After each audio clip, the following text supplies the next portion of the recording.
Breaking news చూస్తున్నా మాజీ CM KCR విచారణ ముగిసింది. దాదాపు 50 నిమిషాల పాటు ఈ విచారణ కొనసాగింది. ఇక కేసీఆర్ ని విచారించింది కాళేశ్వరం కమిషన్. అలాగే కేసీఆర్ ను 1-to-1 గా విచారించింది పీసీ ఘోష్. అనారోగ్య కారణాల రీత్యా ఇటు కేసీఆర్ ని 1-to-1 గా విచారించింది పీసీ ఘోష్. అలాగే ఇప్పటికే బీఆర్కే భవన్ వద్ద 5,000 మంది పోలీసులతో బందోబస్తు ఏర్పాటు చేశారు.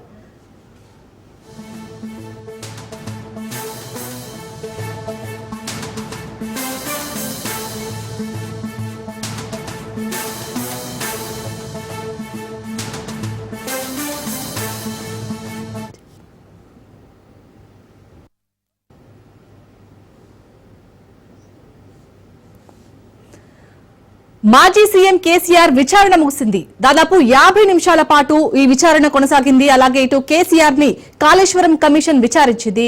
కేసీఆర్ ను 1-to-1 గా విచారించింది పీసీ ఘోష్. ఎందుకంటే కేసీఆర్ అనారోగ్య కారణాల రీత్యా ఇటు 1-to-1 గా విచారించాలని అడిగారు. సో ఈ నేపథ్యంలో ఇటు పీసీ ఘోష్ కూడా అనుమతించింది. అలాగే ఇప్పటికే బీఆర్కే భవన్ వద్ద 5,000 మంది పోలీసులతో ఇటు బందోబస్తును ఏర్పాటు చేశారు. మొత్తానికి ఇటు కేసీఆర్ విచారణ అయితే ముగిసింది. 1-to-1 గా కేసీఆర్ విచారణ అనేది కొనసాగింది. కాళేశ్వరం కమిషన్ ఇటు మాజీ సీఎం కేసీఆర్ ను విచారించింది.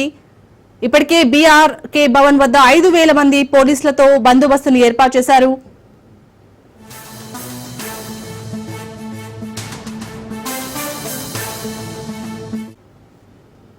రైట్, మాజీ సీఎం కేసీఆర్ విచారణ అయితే ముగిసింది. దీనికి సంబంధించి పూర్తి డీటెయిల్స్ మా ప్రతినిధి సైదులు అందిస్తారు. సైదులు, కేసీఆర్ విచారణ ముగిసింది. సో కేసీఆర్ మీడియాతో మాట్లాడే ఛాన్స్ ఉందా? ఎప్పుడు బయటకు వచ్చే అవకాశం ఉంది? అప్డేట్స్ ఏంటి?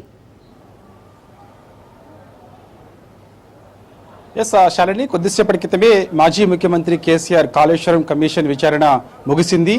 సుమారుగా 50 నిమిషాల పాటు Kaleshwaram commission chairman PC Ghosh KCR ని విచారించారు. అనేక ప్రశ్నలు వేశారు. ప్రతి ప్రశ్నకి కేసీఆర్ సమాధానం చెప్పారు. మరి కాసేపట్లో అంటే 10-15 నిమిషాల వ్యవధిలోనే కేసీఆర్ బీఆర్కే భవన్ నుంచి బయటకు వస్తారు. బయటకు వచ్చిన తర్వాత తన కాన్వాయ్లో నేరుగా ఎర్రవల్లి వ్యవసాయ క్షేత్రానికి వెళ్తారు. అయితే ప్రస్తుతం అయితే మనకు అందుతున్న సమాచారం మేరకు అయితే మాత్రం మీడియాతో కేటీఆర్ ఒక్కరే మాట్లాడే అవకాశం కనిపిస్తుంది. కేటీఆర్తో పాటు బీఆర్ఎస్ పార్టీ కీలక నేతలందరూ కూడా మీడియా సమావేశంలో పాల్గొనే అవకాశం అయితే ఉంది. కానీ కేసీఆర్ మాత్రం మీడియాతో మాట్లాడరు అన్నట్టుగా కూడా మనకైతే పార్టీ వర్గాల ద్వారా సమాచారం అయితే అందుతుంది. ఎందుకంటే చూడాలి, మరి ఒకవేళ 10-15 నిమిషాల వ్యవధిలోనే బీఆర్కే భవన్ నుంచి కేసీఆర్ బయటకు వచ్చిన తర్వాత ఒకవేళ మీడియాతోటి ఏమైనా మాట్లాడతారా లేదా అనేది కూడా మనకి తెలుస్తుంది. ప్రస్తుతం అయితే విచారణ ముగిసింది. సో ప్రస్తుతం లోపల కేసీఆర్ ఎంట మాజీ మంత్రి హరీష్ రావు, యముల ప్రశాంత్ రెడ్డితో పాటుగా సంతోష్, మిగిలిన కొందరు నేతలు మాత్రమే ఉన్నారు.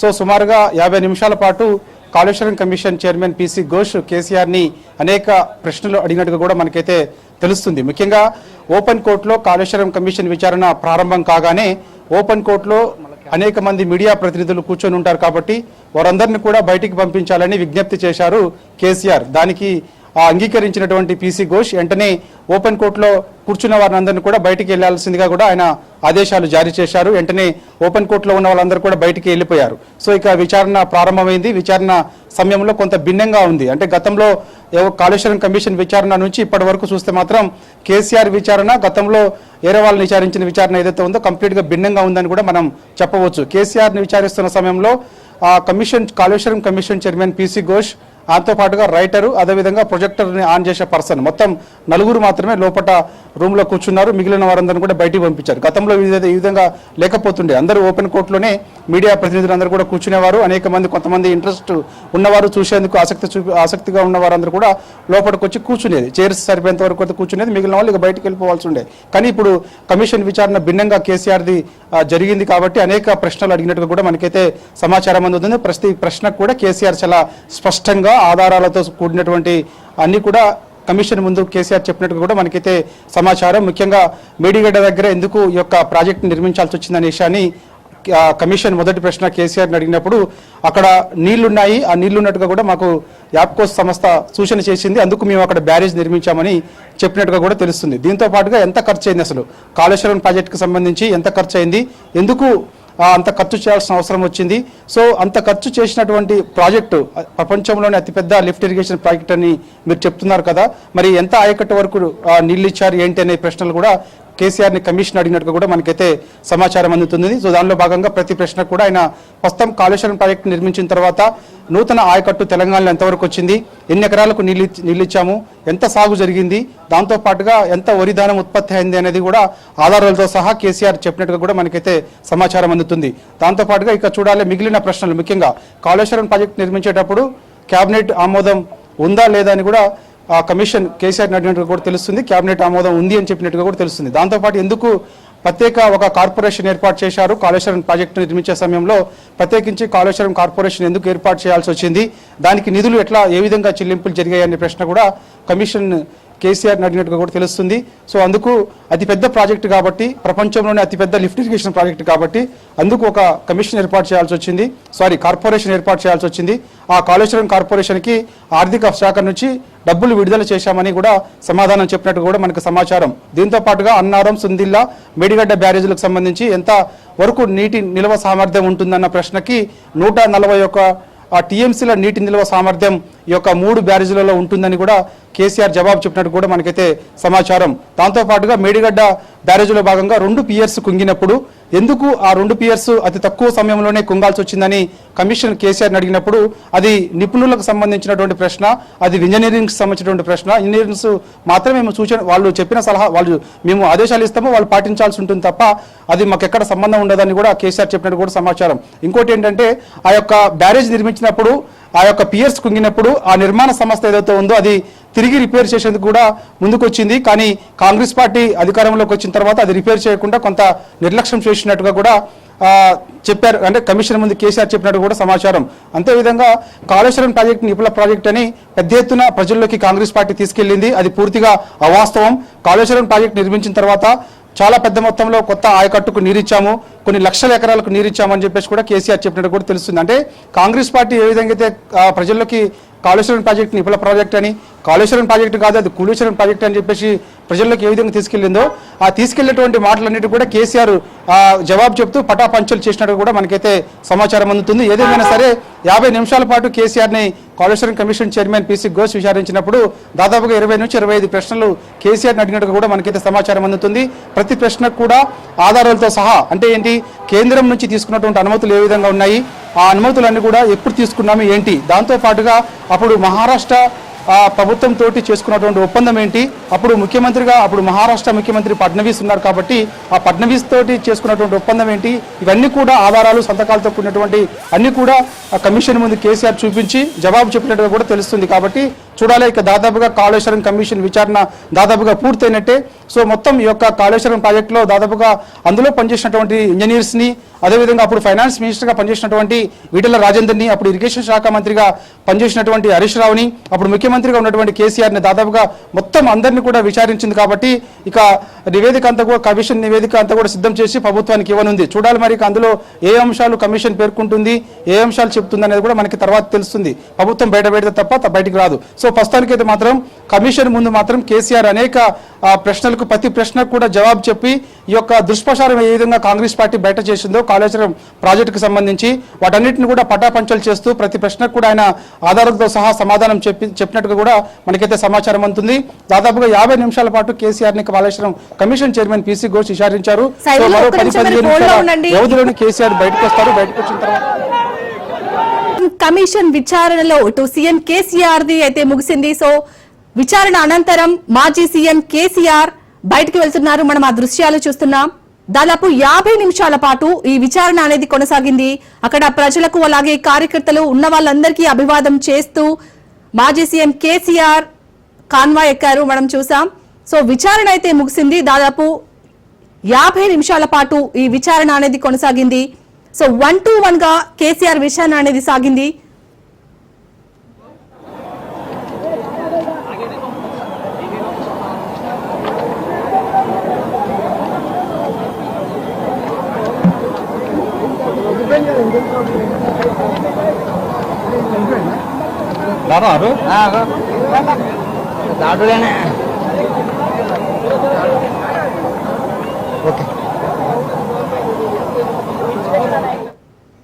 రైట్, మాజీ సీఎం కేసీఆర్ విచారణ అయితే ముగిసింది. దీనికి సంబంధించి మరిన్ని అప్డేట్స్ మా ప్రతినిధి సైదులు అందిస్తారు. సైదులు, ఇప్పుడే విచారణ అయిపోయింది, కేసీఆర్ అయితే తిరుగు ప్రయాణం అయ్యారు. అప్డేట్స్ ఏంటి దీనికి సంబంధించి?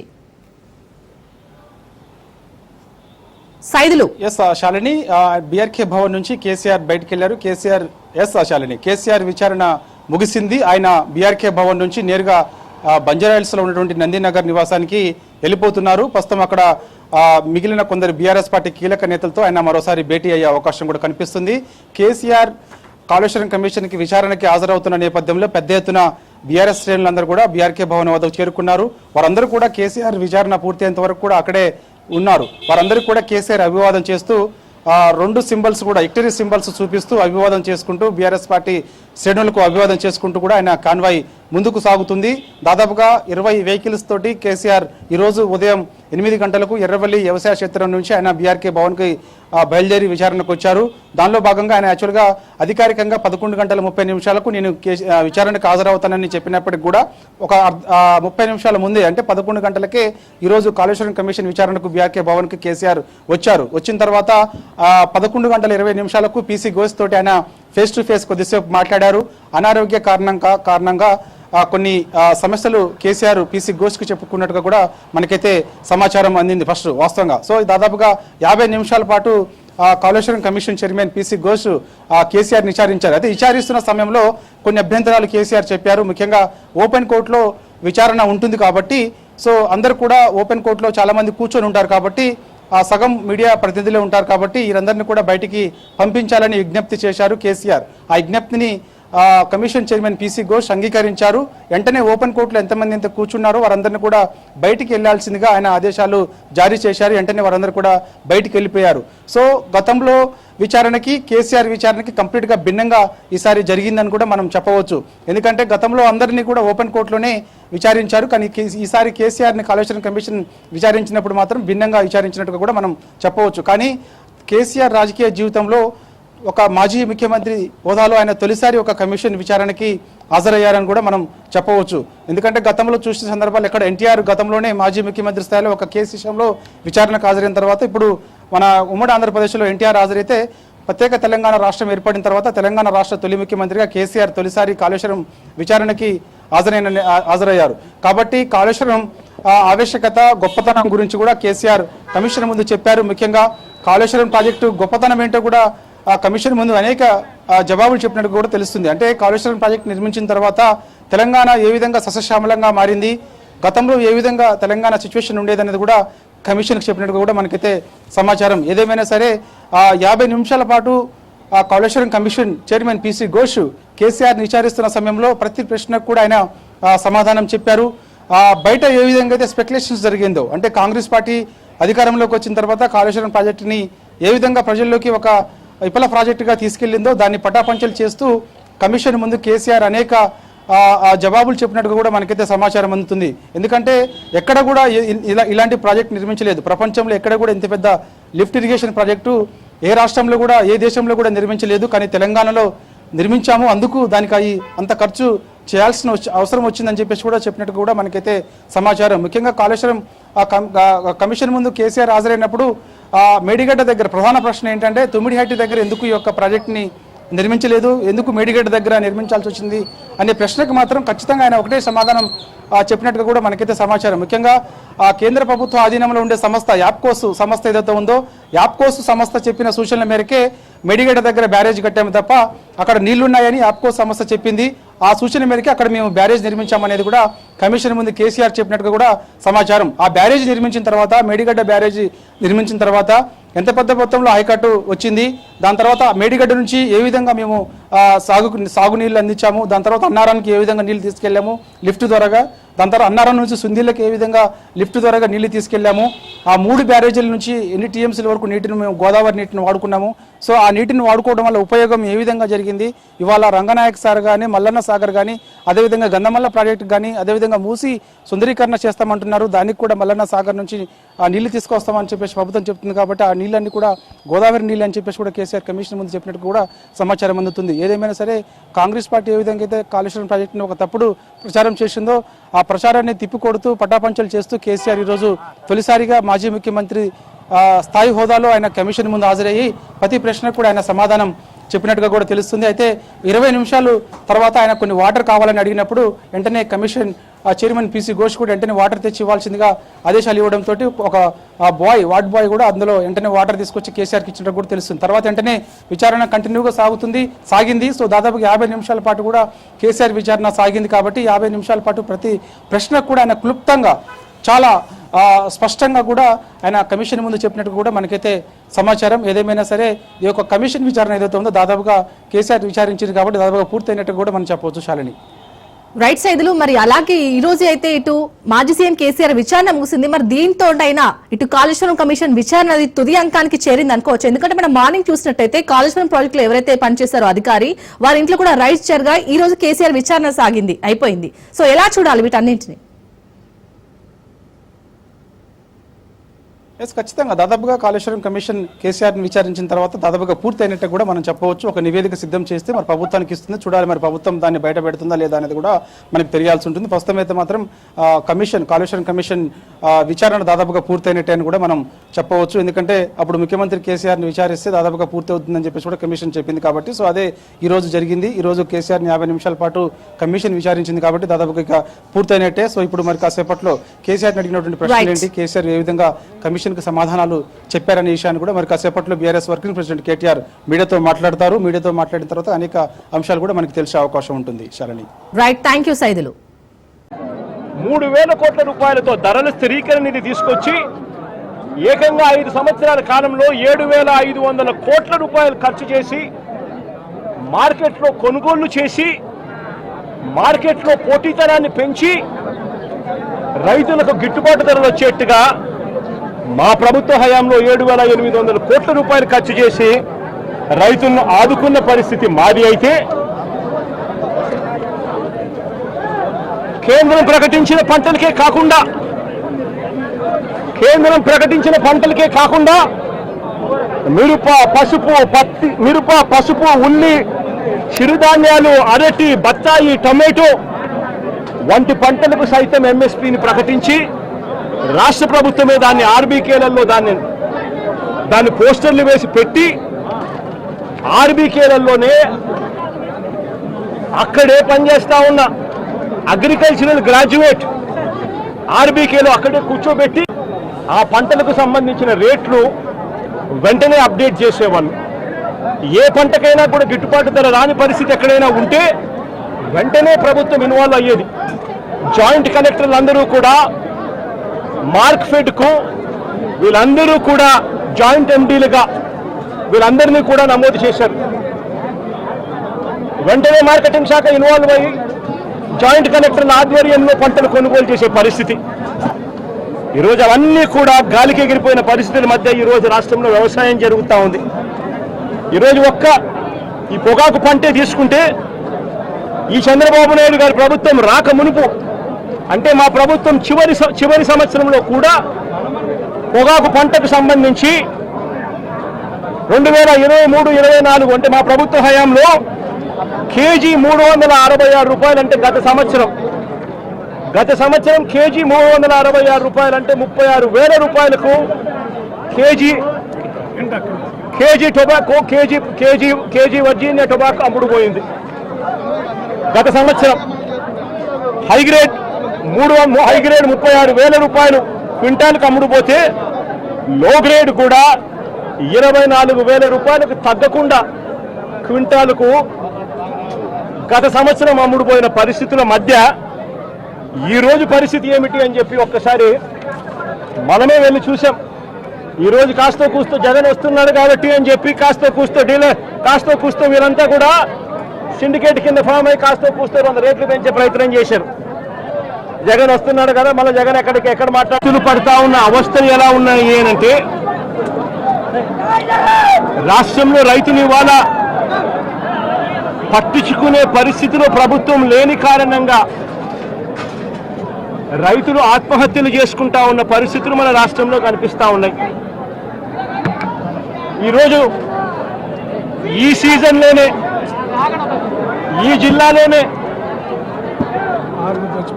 ఇక్కడే 2 ఆత్మహత్యలు చేసుకున్న సన్నివేశం మధ్య ఈరోజు ఈ జిల్లాలో నేను మాట్లాడుతూ ఉన్నా. ఈరోజు ఇక్కడే ఇదే జిల్లాలోనే ఇద్దరు ఆత్మహత్యలు చేసుకున్న పరిస్థితులు. పర్చూరులో ఒక రైతు చనిపోయాడు. గడిచిన శుక్రవారం కొండేపిలో మరొక రైతు ఆత్మహత్య చేసుకున్నాడు. ఇద్దరు రైతులు గిట్టుబాటు ధరలు లేక ఇదే జిల్లాలో రైతాంగం చనిపోయిన పరిస్థితుల మధ్య ఈరోజు నేను ఇక్కడికి వచ్చి రైతులు పడతా ఉన్న అగసాట్లను ప్రభుత్వాన్ని గట్టిగా నిలదీస్తూ ప్రశ్నిస్తా ఉన్నా. ఈరోజు రైతు పడతా ఉన్న పరిస్థితుల మధ్య ఏ పంటకు కూడా ఈరోజు రాష్ట్రంలో గిట్టుబాటు ధరలు లేవు. వరి ప్రొక్యూర్మెంట్ మొన్న చేశారు.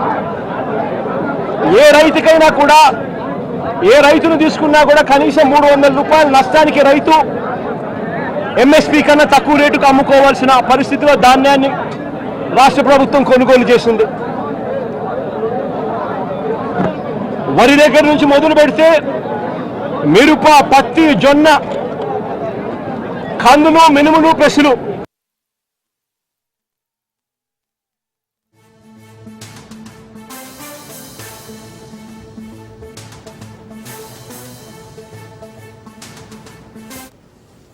గిట్టుబాటు ధరలు లేవు. వరి ప్రొక్యూర్మెంట్ మొన్న చేశారు. ఏ రైతుకైనా కూడా ఏ రైతును తీసుకున్నా కూడా కనీసం 300 రూపాయల నష్టానికి రైతు ఎంఎస్పీ కన్నా తక్కువ రేటుకు అమ్ముకోవాల్సిన పరిస్థితిలో ధాన్యాన్ని రాష్ట్ర ప్రభుత్వం కొనుగోలు చేసింది. వరి దగ్గర నుంచి మొదలు పెడితే మిరప, పత్తి, జొన్న, కందులు, మినుములు, పెసలు, మొక్కజొన్న, సజ్జ, రాగులు, వేరుశనగ, అరటి, చీని, పొగాకు, కొక్కు ఏ పంట తీసుకున్నా కూడా రైతన్నకు ఈరోజు గిట్టుబాటు ధర రాని పరిస్థితి ఈరోజు రాష్ట్రంలో.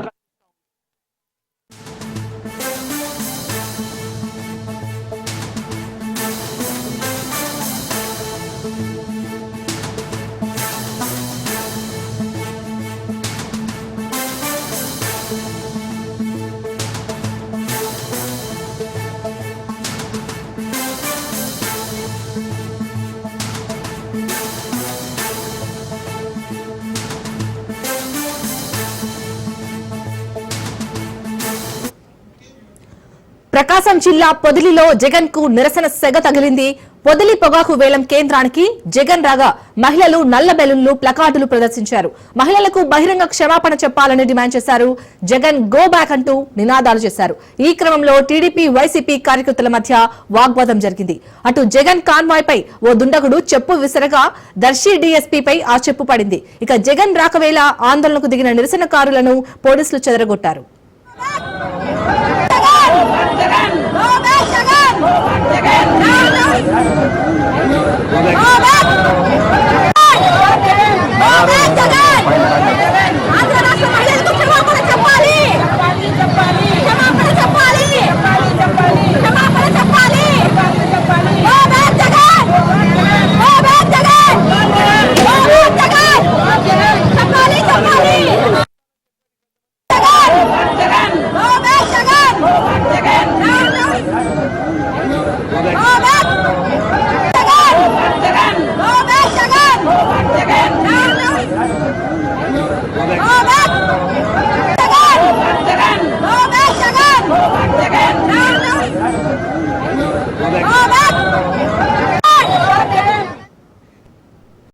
ఢిల్లీలో సీఎం రేవంత్ మీడియాతో చిట్ చాట్ చేశారు. తాను ఉన్నంత వరకు కాంగ్రెస్ లోకే కేసీఆర్ కుటుంబానికి ఎంట్రీ లేదన్నారు. కేసీఆర్ కుటుంబ సభ్యులు తెలంగాణకు శత్రువులని చెప్పారు. ఇక కాళేశ్వరం గురించి 2 రోజుల్లో ప్రెస్ మీట్ పెడతానన్నారు. కాళేశ్వరానికి సంబంధించి డాక్యుమెంటరీ బయట పెడతానని సీఎం తెలిపారు. అటు మంత్రివర్గ విస్తరణపై ఢిల్లీలో ఎలాంటి చర్చ జరగలేదన్న ముఖ్యమంత్రి కొత్త మంత్రులకు శాఖల కేటాయింపుపైన ఎలాంటి చర్చ జరగలేదన్నారు. హైదరాబాద్ వచ్చాక అందరితో సంప్రదించి శాఖలు నిర్ణయిస్తామని తెలిపారు. తెలంగాణ, కర్ణాటకలో జరిగిన కులగణనపై చర్చ జరిగిందన్నారు. తెలంగాణకు సంబంధించి కేంద్రంలో అడ్డుపడుతున్నది కిషన్ రెడ్డియే అన్నారు. ఏ ఒక్క ప్రాజెక్టుకు కిషన్ రెడ్డి నిధులు సాధించలేదని కిషన్ రెడ్డి, కేసీఆర్ ఒక్కటే అని చెప్పుకొచ్చారు.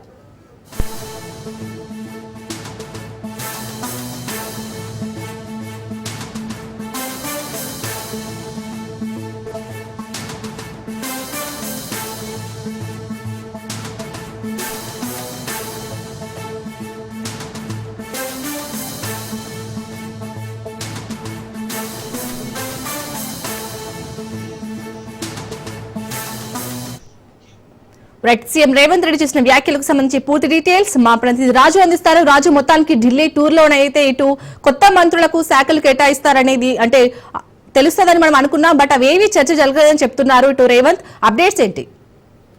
యశారిని సీఎం రేవంత్ రెడ్డి ఢిల్లీలో మీడియాతో చిట్చాట్ చేయడం జరిగింది. చిట్చాట్ లో పలు ఆసక్తికరమైనటువంటి విషయాలను ఆయన వెల్లడించడం జరిగింది. ప్రధానంగా కొత్త మంత్రులకు సంబంధించి శాఖల కేటాయింపు, అదేవిధంగా పాత మంత్రులకు శాఖలు మారుస్తారని చెప్పేసి ఏదైతే ఊహాగానాలు వచ్చాయో వాటన్నిటికీ పునఃస్థాపన పెడుతూ ఆయన చిట్చాట్ లో కుండ బద్దలు కొట్టడం జరిగింది. ప్రధానంగా తన వద్ద ఉన్నటువంటి శాఖలు ఏవైతే ఉన్నాయో ఆ శాఖలనే కొత్త మంత్రులకు కేటాయిస్తారని చెప్పేసి కూడా చెప్పడం జరిగింది. ఆయన ఢిల్లీ నుంచి హైదరాబాద్ రాగానే మంత్రులకు శాఖల కేటాయింపు ఉంటుందని చెప్పి కూడా సీఎం రేవంత్ రెడ్డి స్పష్టం చేయడం జరిగింది. ఇప్పటికే సీఎం రేవంత్ రెడ్డి దగ్గర 10కి పైగా శాఖలు ఉన్నాయి. అందులో ప్రధానంగా చూసుకున్నట్టయితే హోంశాఖ, విద్యాశాఖ, ఎంఏయుడి, పశుసంవర్ధక శాఖ, అదేవిధంగా న్యాయశాఖ, ఎస్సీ ఎస్టీ మైనారిటీ సంక్షేమ శాఖలు, సో ఇట్లాంటివన్నీ సీఎం రేవంత్ రెడ్డి దగ్గర ఉన్నాయి. వీటితో పాటు స్పోర్ట్స్, అదేవిధంగా ఇతర శాఖలన్నీ కూడా ఆయన దగ్గర ఉన్నాయి. ఇట్లాంటి శాఖలన్నీ కూడా ఎవరెవరికి కేటాయిస్తారని చెప్పేసి 3 రోజులుగా కూడా చర్చ జరుగుతా ఉంది. ఈ నేపథ్యంలోనే కేవలం తన దగ్గర సీఎం దగ్గర ఉన్నటువంటి శాఖలే కేటాయిస్తారని చెప్పేసి కూడా మరోసారి స్పష్టం చేయడం జరిగింది. అదేవిధంగా దీంతో పాటు ఈ బీఆర్ఎస్ నేతలపై, బీజేపీ నేతలపై మరోసారి విమర్శలు అయితే చేయడం జరిగింది. ఏదైతే కాళేశ్వరంపై ఇప్పటికే ఏదైతే విచారణ జరుగుతా ఉందో దీనికి సంబంధించి మరొక 2 రోజుల్లో కాళేశ్వరంపై CM Revanth Reddy press meet పెడతారని చెప్పేసి కూడా ఇప్పటికే చెప్పడం జరిగింది. మరొక 2 రోజుల్లో దానికి సంబంధించి పూర్తి డాక్యుమెంట్లు, ప్రభుత్వం వద్ద ఉన్నటువంటి డాక్యుమెంట్స్ అన్ని కూడా బయట పెడతానని చెప్పేసి కూడా రేవంత్ రెడ్డి మీడియా చిట్చాట్ లో చెప్పడం జరిగింది. మరొక వైపు ఇటు కిషన్ రెడ్డి కేటీఆర్ చెప్పినట్టు నడుచుకుంటున్నారు. బీఆర్ఎస్, బీజేపీ రెండు ఒకటే అని చెప్పి కూడా చెప్తా ఉన్నారు. మరొక వైపు కల్వకుంట్ల కుటుంబమే తెలంగాణకి పట్టిన జని అని చెప్పేసి కూడా ఆయన తీవ్ర స్థాయిలో విమర్శలు అయితే చేయడం జరిగింది. మరొక వైపు ఎమ్మెల్సీ కవిత ఇప్పటికే ఇప్పటికే రాజకీయాల్లో చర్చ జరుగుతుంది. దీనికి సంబంధించి కాంగ్రెస్ పార్టీలోకి కవిత వస్తే మీరు ఆహ్వానిస్తారా అని మీడియా ప్రతినిధులు అడిగిన ప్రశ్నలకు రేవంత్ రెడ్డి స్పందిస్తూ కల్వకుంట్ల కవిత ఏదైతే కాంగ్రెస్ పార్టీలోకి రానివ్వము, ఖచ్చితంగా కాంగ్రెస్ పార్టీలోకి ఎంట్రీ లేదు అని చెప్పేసి కూడా ఆయన అయితే కామెంట్ చేయడం జరిగింది. మరొక వైపు కర్ణాటకకు సంబంధించి ఏదైతే తెలంగాణలో కుల గణనకు సంబంధించి కర్ణాటక సీఎం, డిప్యూటీ సీఎంలకు 2.5 గంటల పాటు ఆయన కులగణనపై పవర్ పాయింట్ ప్రజెంటేషన్ కానివచ్చు, అదే విధంగా రాష్ట్రంలో ఏ విధంగా కులగణన చేశాము అని వివరించారని చెప్పడం జరిగింది. తెలంగాణ మోడల్ అని దేశానికి మొత్తం తెలంగాణ మోడల్ ఆదర్శంగా తీసుకుంటున్నారు. దీనికి సంబంధించి కర్ణాటకతో అడగడం జరిగింది, తెలంగాణలో ఏ విధంగా నిర్వహించారు కులగణన అని చెప్పేసి. దీనికి సంబంధించి అక్కడికి వాళ్ళని వివరించడానికి ఢిల్లీకి వచ్చాను అని చెప్పి కూడా సీఎం రేవంత్ రెడ్డి అయితే చెప్పడం జరిగింది. మొత్తానికైతే ప్రజెంట్ అయితే మంత్రులకు ఏదైతే శాఖల కేటాయింపై వస్తున్న ఊహాగానాలకు పూర్తి తన వద్ద ఉన్న శాఖలన్నీ కూడా ఏవైతే కొత్త మంత్రులకు కేటాయిస్తానని చెప్పడం జరిగింది. మరొక వైపు ఈ రోజు సాయంత్రానికల్లా హైదరాబాద్ చేరుకోబోతున్నారా, ఈ రోజు సాయంత్రానికల్లా మంత్రుల పోర్ట్ఫోలియోలపై క్లారిటీ వచ్చే అవకాశం మనకు కనిపిస్తా ఉంది. Right, thank you Raju.